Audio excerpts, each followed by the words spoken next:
Gjeloze, fatbardh. Këtu i kemi disa shenja që janë gjeloze, po si shenjën e pare kisha radhit akrepin. Për arsye që akrepi është shumë intenziv, edhe ka frikë tepër shumë tradhtin, edhe për këtë arsye akrepi fillon me u bo shumë posesiv, shumë gjeloz, edhe ton kohën mundohet me zbulu, me këqyr, mos partneri vetë është e tradhtu me dikën, tan kohën e bën këto dhe mandej lidhja aty në fillon me u fry shumë, fillon partneri i akrepit nuk mundet me duru shumë qatë intensitetin që ka akrepi. Mandej këto shumë shpesh edhe shkojnë në ndarje. Mandej na si shenjë të dytë që është shenja ma gjeloze, kemi shenjën e gaforës.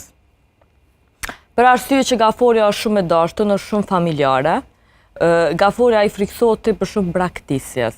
Okej. Edhe për këtë arsye, gaforja fillon me u bo shumë gjeloze, shumë dyshuse, edhe bo tepër shumë kontrolluse për partnerin. Okej. Edhe interesant gjithmonë gaforët hynë lidhje me persona që si janë gjeloz. Si ujore, si shigjetare, edhe mandej fillon si mja ndalë fryme, një shenja që e kërkojnë tepër shumë lirinë dhe janë shumë të distancuar emocionalisht edhe kur ju vjen një jetë një shenjë si gaforja, nuk shojnë dritë me sy mo. Okej.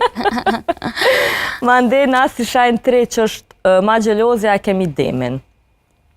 Demi nuk është shenjë e çmendur për gjelozis, në shumë periudha është shumë stabile emocionalisht, po në momentin kur dikush fillon me provoku besimin e demit, demi fillon me u bo shumë kokfort dhe shumë kontrollus. Në momentin kur partneri i demit fillon me u dog dyshus, fillon me bo diçka që demin e bën të pasigurt, mandej demi bo tepër shumë gjeloz dhe fillon me kontrollu krejt jetën e partnerit. E për që ata demit i duhet një shenjë që është shumë stabile, një shenjë që është shumë transparente me demin, në mënyrë që demi me mujtë me mbajt lidhjen. Po, dhe me jetu i qetë, stabilitet në pas.